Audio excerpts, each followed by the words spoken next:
Hey there, practice of the practice community. Are you ready to take your private practice to the next level? Then mark your calendars for September 16th through 19th, 2024, because Level Up Week is back and bigger than ever. Insert rocket emoji here.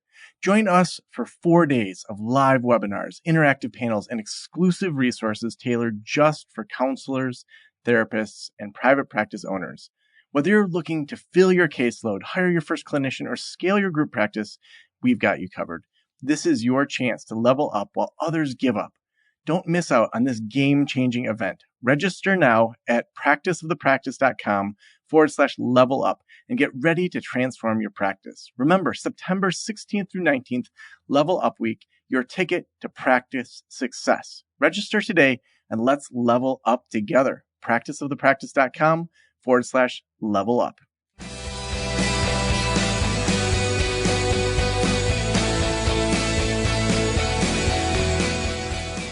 This is the Practice of the Practice podcast with Joe Sanok, session number 1077.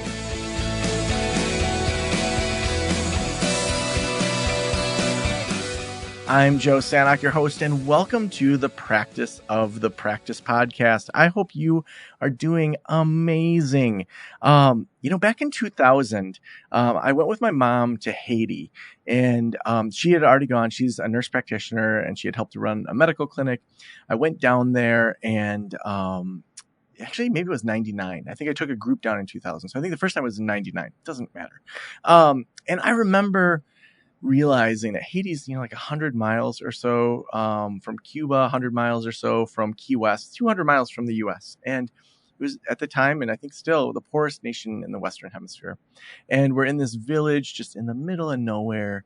And I just saw such poverty. There was such joy. There was such simplicity. There was, gratitude over just a quarter size of shampoo that these kids would get to be able to take, a bath in a dirty river.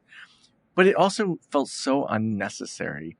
So when I got home, I had heard about Muhammad Yunus's book on microfinance and decided to do something. And I got some friends. I'm a college student at the time. I got some friends and some teachers that were a few years ahead of me that were making teacher wages, which felt like $1 million back then when I was entering grad school, and got a few $1,000s together that we were able to do these $100 loans. And these women that we were able to work with down there, instead of buying one small bag of rice, they could buy a giant bag of rice and then resell it for, they bought it for $100. They could resell it for $300 worth of rice.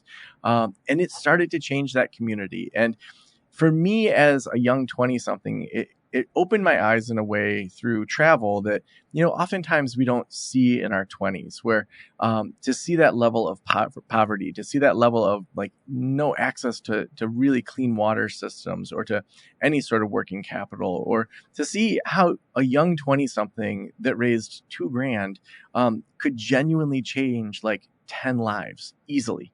Or 10 families' lives. And who knows the ripple effect of that. We didn't do nearly as good a job as many of the microfinance programs did in regards to really tracking outcomes. I just worked with a nonprofit down there and said, hey, can I start this program? And they said, sure, just make sure you get enough money to have a local person be able to kind of oversee it as we're loaning out money to make sure that it's fair. But I think those kind of experiences we all don't get to have. And we're going to be talking today about philanthropy. We're going to be talking about sustainable finance. We're going to be talking about all sorts of issues that we should be thinking about. But as private practitioners, as counselors, psychologists, therapists, we see the trauma side, we see the anxiety side, we see, oftentimes the poverty side in the U.S. But from a global standpoint, in regards to water, women, sanitation, all those types of things, we don't always have that kind of front seat access or view to it. Which is why I am so excited to have Alix Lebec here on the show. Alix is a seasoned advisor with over 20 years of philanthropy and sustainable finance experience, is a founding member of Water Equity. She played a key role in developing the global asset manager that focuses on water, women, and sanitation in emerging markets. Currently, through her consultancy, Alix guides philanthropists, investors, and entrepreneurs while serving on various boards and contributing to discussions on innovative finance and investing in women. She holds advanced degrees from the London School of Economics and the American University of Paris. Alix, welcome to the Practice of the Practice podcast. Thank you, Joe. I'm thrilled to be here. Thanks for having me. Oh, yeah. Well, Alix, tell me, is this something that you've been in? Like some people, like me, early in college had experiences where they said, holy cow, the world is way more messed up than what I see just in a National Geographic. And I wanted to get involved a little bit in the ways that I could. Was this like an early life thing that you got pulled into this kind of work, or did it kind of find you a little bit later in life? Yeah, I want to say it was a little bit of both because I'm French, Joe. So I was born in Paris, France, and my family moved to South Korea when I was just 8 years old. So I ended up growing up in South Korea and China in international schools and American schools. Where I learned English at a very early age and where American kind of became my second first language. And growing up abroad, I just got to travel so much and see a lot of different cultures. And I feel like it already instilled in me such a sense of joy of how big the world is and how wonderful it is that we have all of these different cultures and languages. And I saw things, I remember a trip to Vietnam early on where I visited parts of Hanoi where there were definitely a lot of underserved communities at the time.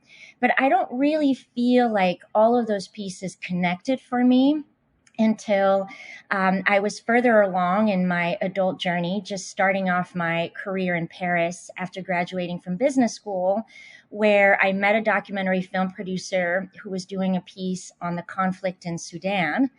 And I found myself taking my first job at a documentary film firm in Paris that was focusing on sustainable development, mostly on the environment.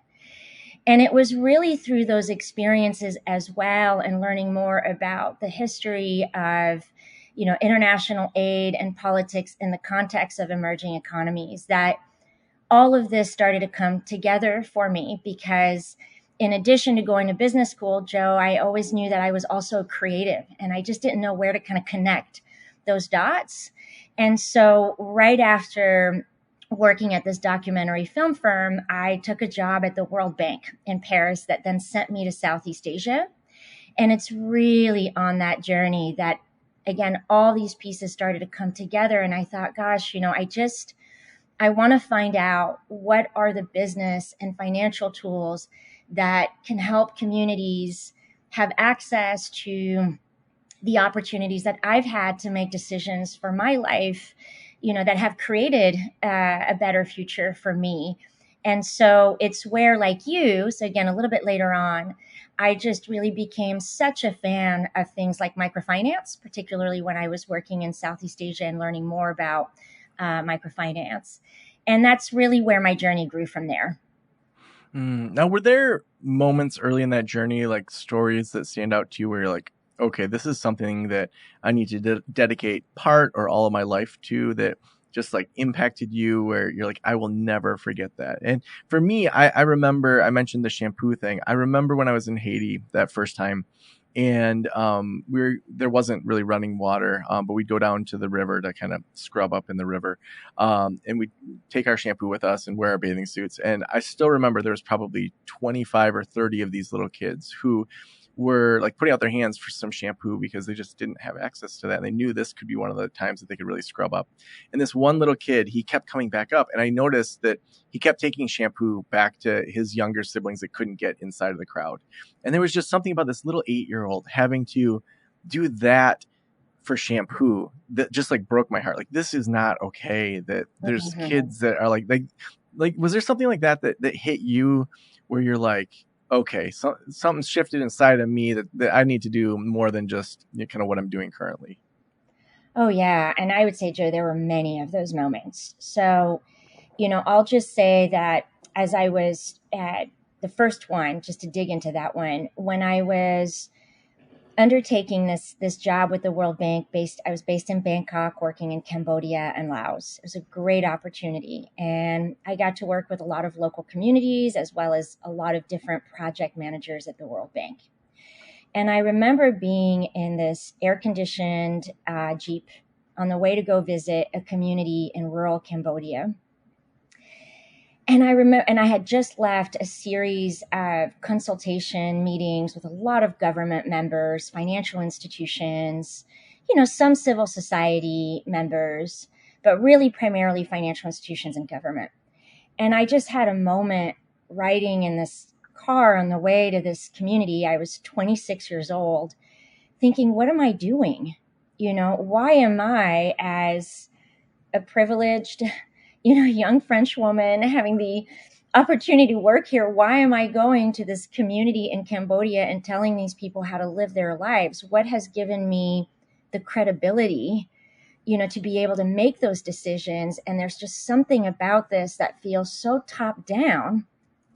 And I'm not exactly sure that I, really believe in that kind of social change. And I want to be thoughtful in saying that the World Bank does a lot of great work. And so this is not necessarily just about the World Bank. I think we were all in this ecosystem where a lot of large scale, big international aid institutions were coming in with, Harvard graduates and all, people who had PhDs and all of great theories on how development should be done.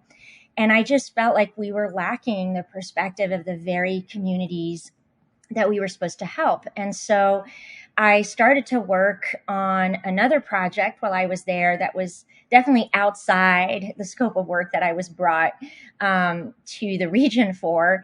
But I started to build relationships with local educators, local civil society leaders, different government institutions, and in particular, those working with street children who had been completely left out of the education system, and certainly not just in Thailand, but, and in Southeast Asia, but all over the world. And I started to build a project that I then presented to the World Bank and said, look, there's a lot of stakeholders here and needs, particularly for these kids who have been through horrible conditions and circumstances.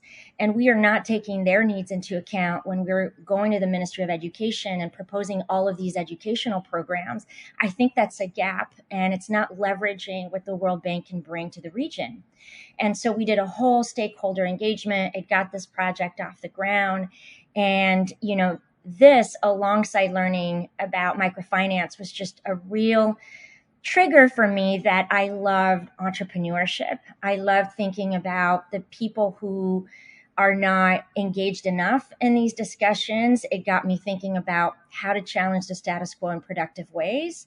And again, it got me really thinking about, when we care about inequality in the world and issues like poverty, how do we become smarter about understanding what are the causes of those issues and develop ideas and solutions that are really addressing the root causes of those issues? And for me, it was really understanding what are the business and financial tools that we need to democratize and make sure everyone has access to, so that people can make decisions about their own lives. Fast forward, I will say, Joe, that through a lot of my work at water.org and water equity, I spent a lot of time in Haiti, as well as India, Indonesia. And what really got me inspired about the work that I was doing with the organization is that the way water.org and water equity are addressing this issue is really about meeting a local market demand, right? It's understanding that there are hundreds of millions of people who absolutely want access to affordable financing like a microloan to be able to pay the local water utility, for instance, to build a more stable water connection in their home or build a toilet in their home, because, there's 2.2 billion people in the world today without access to safe water. And so them really developing a solution that was addressing that need, that's working through local microfinance institutions, meant the results were very real. So in my time in India, particularly, I remember visiting this community of remarkable women who had all taken out a microloan to be able to pay for a toilet in their home. And one of the women shared a story, and she said, normally me and my daughters would have to go out in the field and defecate in the open because we had no access to toilets, with men working these fields watching us. And it was so deeply humiliating that we would sometimes prevent ourselves from going to the bathroom. Can you imagine, Joe? I mean, we're, talking 2021 at this point, 2019. I mean, like we're, in the 21st century. And that story just broke my heart. And I, remember her saying, and then we were able to take out a $200 microloan that all of a sudden gave us our dignity and helped us build a credit track record with the financial institution. We could afford this loan because now all of a sudden our time was given back to us. Instead of spending hours finding a safe place to defecate, we could now spend time, working, starting our own business, sending our children to school, right? You start to have a basic foundation to build your life as an adult. And they repaid that loan within 12 months. And it's just one of so many stories that I heard and saw from my work with water.org and water equity and the work that these organizations are doing. And so it just taught me so much about, when you go out in the world and strive to address these issues, it's really understanding that underserved communities, people living in poverty are not a problem to be solved. They are a market to be served. And when we want to put out their solutions that, are adding value and can help address these issues, it really has to come from the demand of these communities, what they want, and that local actors are really driving and leading those solutions. So what does that look like now in the business that you're working with? Yeah, so I think, fast forward, what was so wonderful about this experience, I've worked now 20 years in philanthropy and sustainable finance, was really seeing all the ways in which philanthropy, all the way to all of the different capital tools that we have from debt and equity, can come together creatively to move significantly more capital towards solutions that are truly making a difference. And part of that, Joe, at Water Equity, for instance, was, structuring and going to market with funds, for instance, a $50 million fund. This was our second fund at Water Equity that had such an exciting blend of capital in ways that, put all the right conditions for a Bank of America or an IKEA Foundation and other foundations to put a lot more capital to work towards solving the global water crisis. And when I started Lebec, it was really about bringing those innovations to a much wider set of stakeholders, right? I wanted us to work with clients all across the capital spectrum. So meaning, institutional investors, foundations, corporations, as well as nonprofit and for-profit entrepreneurs to really show and share insights on how different capital tools can come together in ways that are solving big issues. And the reason we need that is because, we are living in a time where addressing things like climate, the global water crisis, a pandemic is going to require trillions in capital. Philanthropy alone will never solve those issues. The way our traditional capital markets operate will never solve those issues. And there's so many models in between that can bring these different sources of financing together that can get closer to steering those levels of capital towards these big issues. So, the projects that we work on are fascinating. They range from helping a global company like Reckitt, which is a global consumer care company based in the UK. We help them look at all of their financial assets, and we developed a roadmap on how they could more creatively use all of those assets in ways that can generate more value for all of their stakeholders. And so also increase their impact while continuing to meet their fiduciary or financial obligations. It's working with an organization like the Miami Foundation on developing a fund that can steer more capital towards diverse owned businesses here in South Florida. It's, working with an innovative entrepreneurial organization such as the Clio Institute, that works with youth and policymakers on integrating climate education in our school system and shaping policies at a local and national and federal level that can really help us align our values and more capital towards preserving the environment, water resources, and et cetera. So we really live in the space of where finance and philanthropy can be used in more disruptive and innovative ways to steer more capital towards great ideas solving these issues. Mm.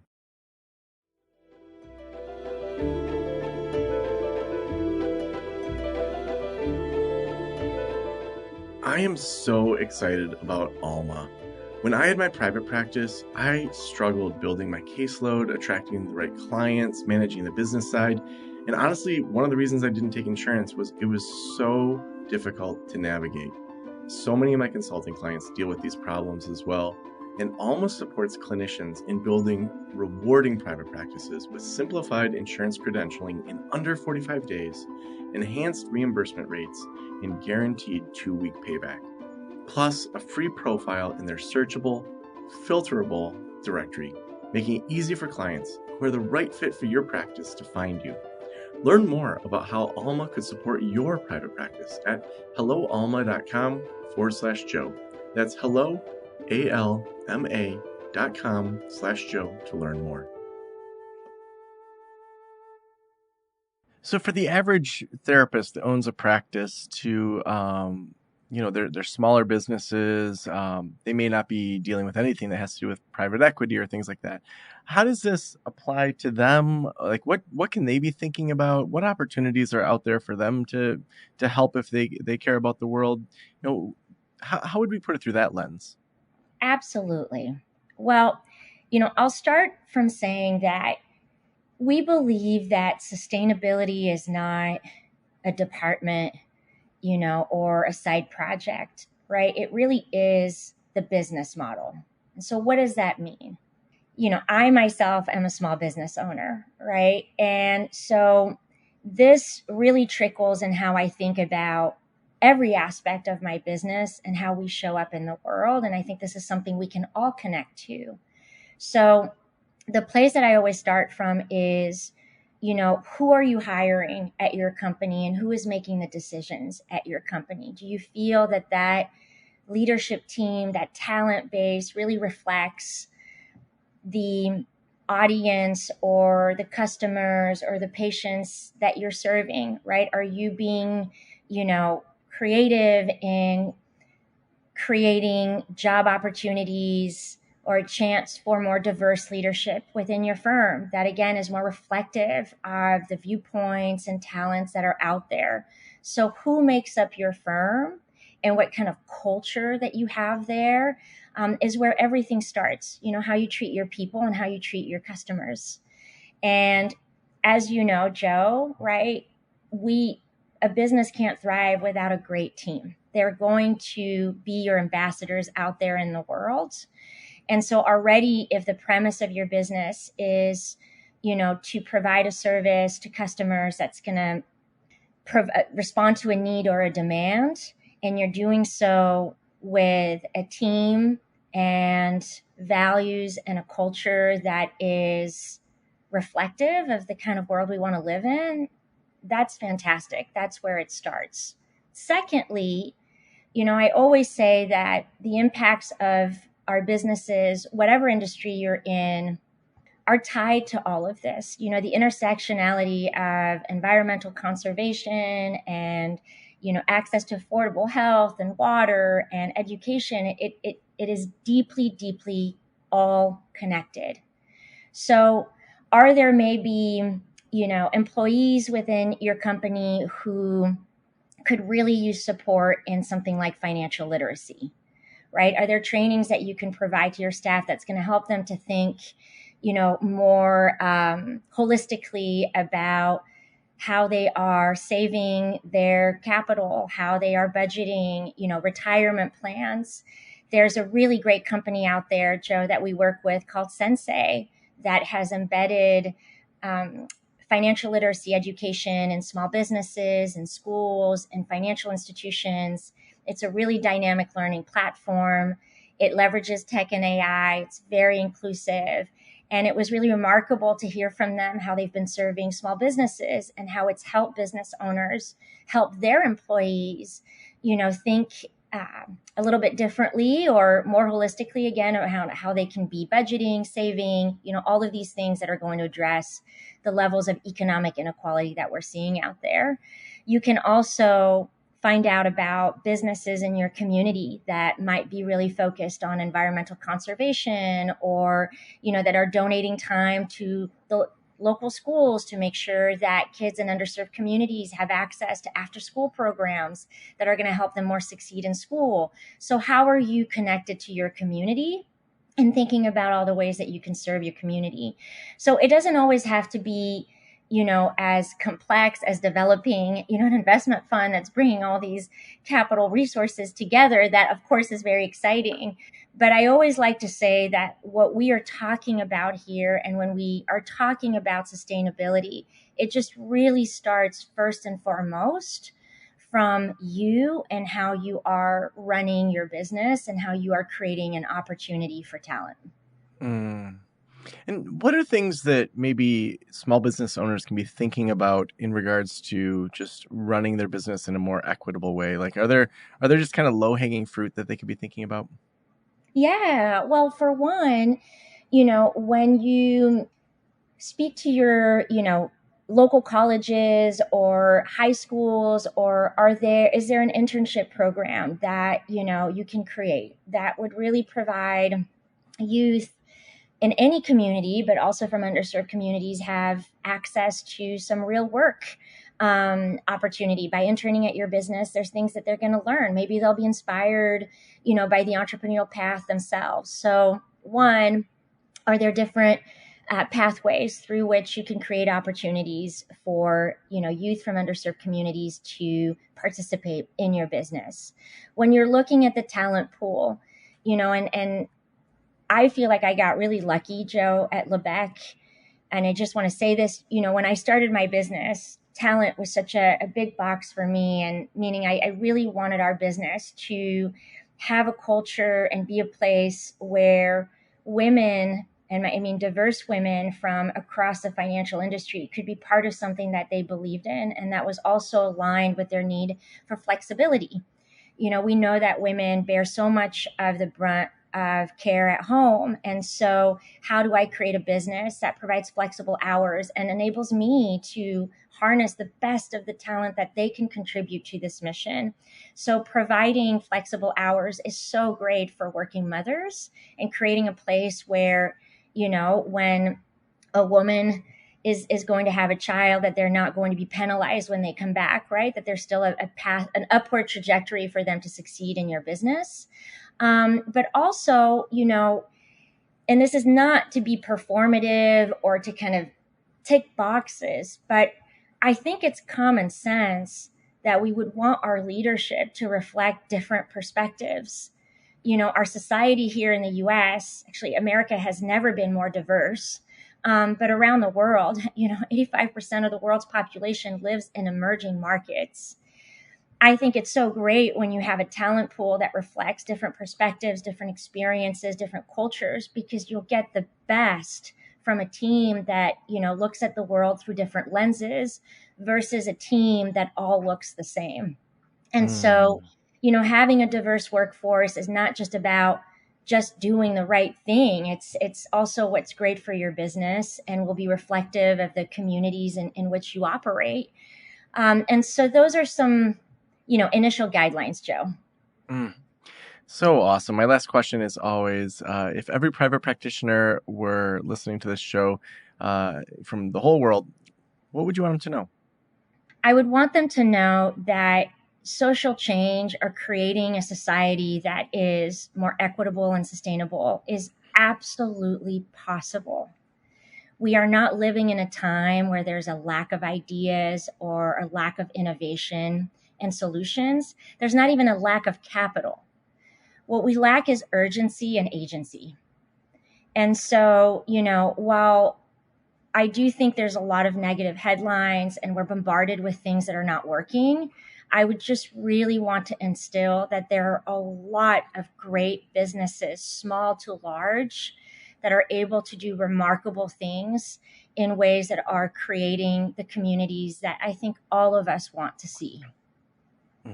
So awesome. If people want to connect with you, if they want to learn more about your work, where should we send them? So LinkedIn is the best place to find us. You can find me as just Alix Lebec, or Lebec has a page on LinkedIn. And then, of course, our website, lebec.co.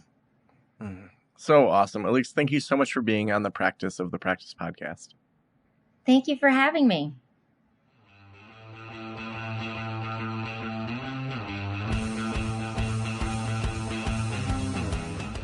To me, unlike other podcasts, we really try to have people that are from a variety of different industries. So often, podcasts can just completely stay in their own lane of, helping counselors in private practice. And they only interview counselors, they only interview therapists, psychologists, which has some value. But for me, I am a person who is curious and finds it just fascinating when we can look at things in other markets or in other professions and say, oh my gosh, that's a great idea. Let's pull that into ours. To me, the fastest growth is going to be when we do learn from each other, when we do share those ideas across industries. And so on this show, that's unlike a lot of the other shows that are out there for therapists that are in private practice. And I'm so glad you tuned in. That's why you've made us the #1 show for counselors in private practice. And also next week on Monday kicks off Level Up Week. We do this twice a year. Level Up Week, we have 16 webinars that are going to be going on next week, and they are all about every single phase of practice. So if you are just getting going in private practice, we have a ton of trainings all around solo practice for you. If you are starting a group practice, maybe you're in solo practice, you're filling up, we have trainings for you to move into being a group practice boss. And if you are already a group practice boss, well, we've got trainings for you on how to scale, how to grow, how to think like a CEO. So we're going to have panels, we're going to have experts. I'm going to be doing some trainings. Some of our consultants will be doing trainings. So a ton of options over at practiceofthepractice.com/level up. Make sure you come to those. You'll get emails with the replays if you register for those. Also, we couldn't do this show without our amazing sponsors. Today's episode is brought to you by Alma. As a clinician, you probably chose this field because you wanted to support people that are navigating challenges, that are finding personal growth, things like that. I doubt you went into this to get really into billing, insurance, documentation, all those kind of things. That's where Alma can help. In under 45 days, they help get you enhanced reimbursement billing and guaranteed 2-week paybacks. Also, you get a free profile in their searchable directory. To find out more about how you can grow with Alma, just head on over to helloalma.com/Joe. Again, that's helloalma.com/Joe. Thank you so much for letting me into your ears and into your brain. Have an amazing day. I'll talk to you soon. Special thanks to the band Silence is Sexy for that intro music, and this podcast is designed to provide accurate and authoritative information in regard to the subject matter covered. It is given with the understanding that neither the host, the producers, the publishers, or guests are rendering legal, accounting, clinical, or other professional information. If you want a professional, you should find one.